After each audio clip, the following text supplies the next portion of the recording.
other song. Mike's Daily Podcast. How did I get here? Oh, it's Mike's Daily Podcast. It's Cafe Anyway, somewhere in Podcastro Valley, the last place on earth, Podcastro Valley 10.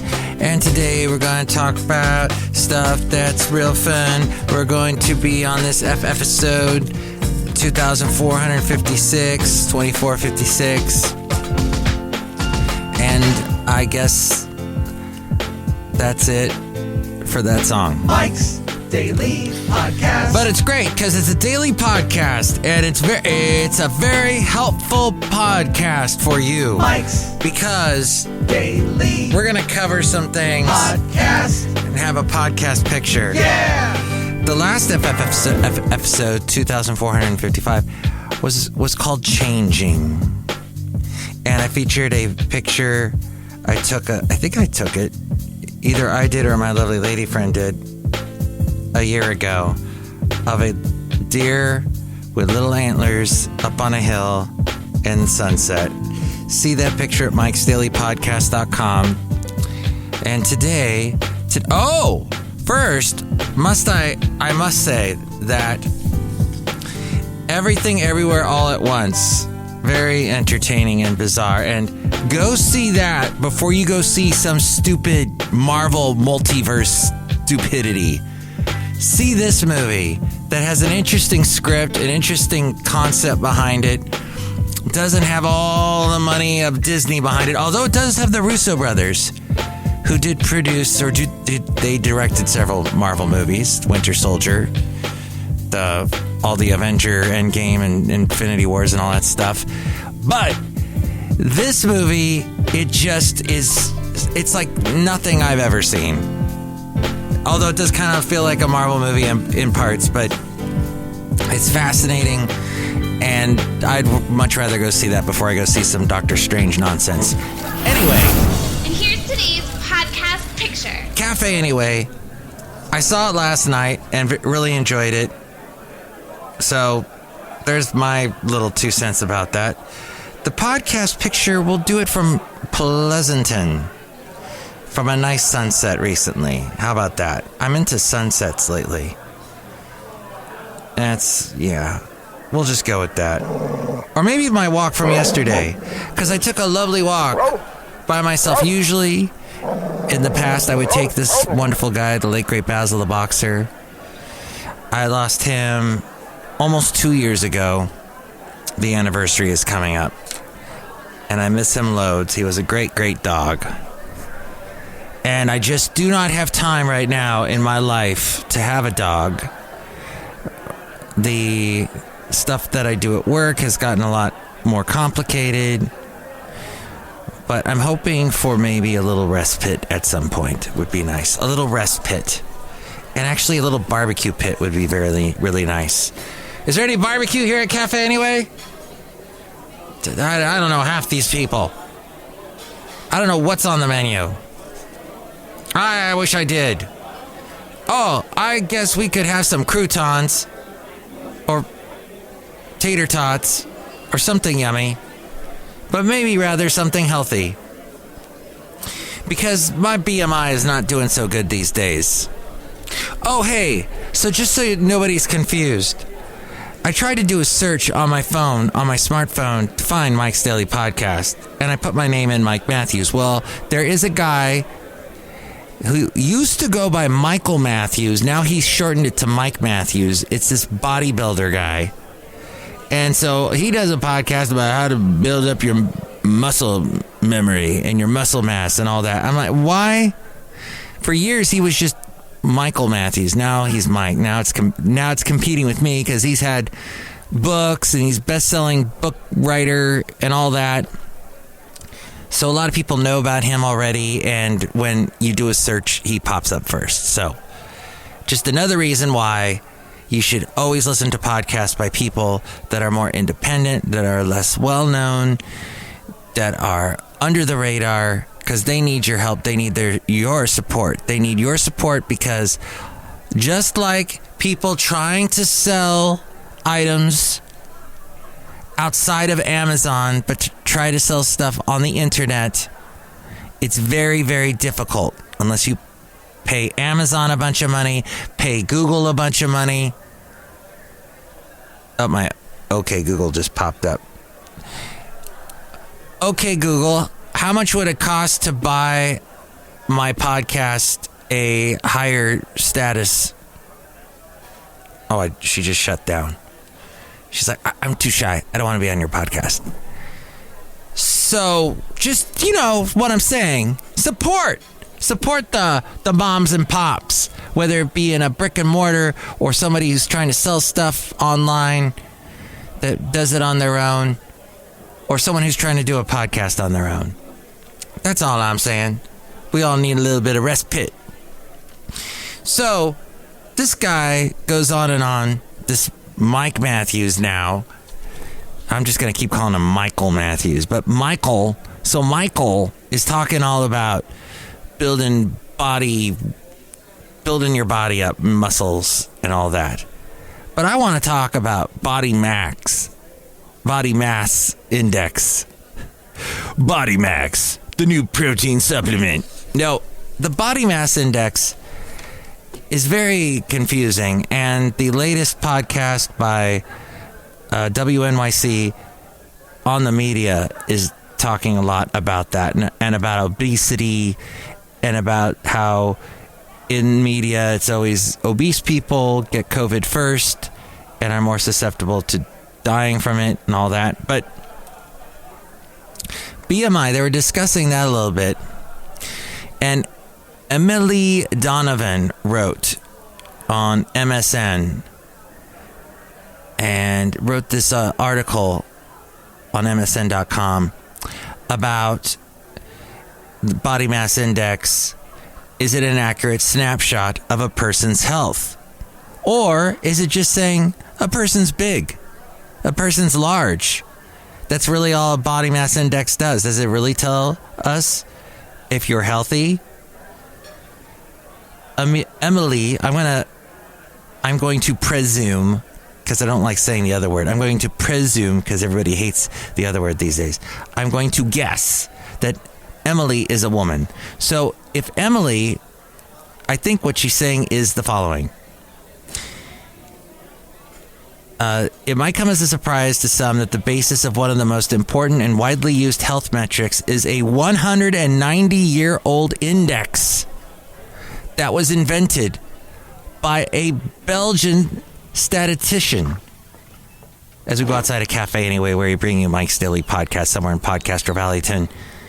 Someone from Belgium, the place where they make delicious waffles. And if you eat a lot of those, your body mass index will definitely get larger. And here's another interesting thing about this Belgian statistician. This Belgian statistician had absolutely no expert medical knowledge, named Adolphe Quetelet. Maybe it's Quetelet. Quetelet sought to determine the measurements of the average man. In the course of his work, Quetelet developed a mathematical formula taking an individual's weight in kilograms and dividing this by their height in meters squared. The BMI, ostensibly, is a rudimentary tool to tell us about how much excess body fat a person or a population of people have, but it has many shortcomings. It may be inaccurate when applied to particularly tall or short people. It also isn't especially useful when applied to people who have a lot of muscle, like professional athletes. Apparently, a lot of people, like in the NFL, for example, something like 20% are too big in their BMI, would be considered obese. According to the BMI, Richie McCaw was extremely overweight when he led the All Blacks to World Cup glory in 2015. So why are we using the metric? Professor Sir Jim Mann of Otago University says the BMI is a reasonably good indicator of body fatness at a population level. And body fatness at a population level is one of the major determinants of health in a country or internationally. But there are limitations. And he says, I think it's important to be aware of those limitations. It is certainly useful when the BMI is markedly raised. If you're talking about a BMI over 30, it is also almost always very relevant and very useful and should be important to start the conversation when a general practitioner or a hospital doctor sees a patient if they see a BMI over 30. The real difficulty is when the BMI is in the slightly elevated range, that 25 to 29 sort of area. That is when it is particularly important to look at it in the context of other clinical measurements. One criticism of BMI is that because it was invented by a European man in a then largely monocultural country in the 1800s, it is not applicable to people from different ethnic groups. And that, according to this professor, Sir Jim, says that is indeed backed up by the data.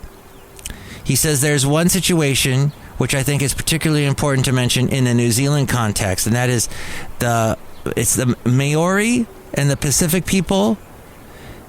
They do tend to have more muscle than the average person that is non-Pacific, non-Maori.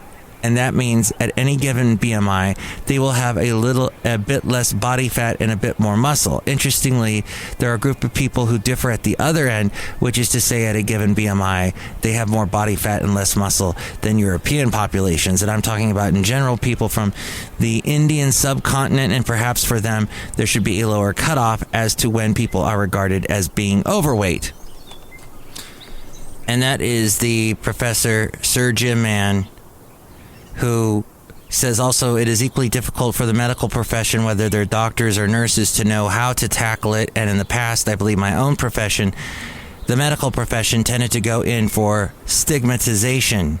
They either ignored the issue of obesity or when they went over the top and people were accused of being gluttons or something, which is completely inappropriate. The vast majority of people who have got excess fat are fully aware of it, and sometimes they welcome the discussion, but it should be done in a sensitive and appropriate way that will be different for every individual. But at the same time, when I know that a patient with diabetes, for whom I have some degree of clinical responsibility, can potentially achieve remission of type 2 diabetes, with all the complication that goes with type 2 diabetes, there's clearly an obligation to make them aware of that, but there are ways of doing it.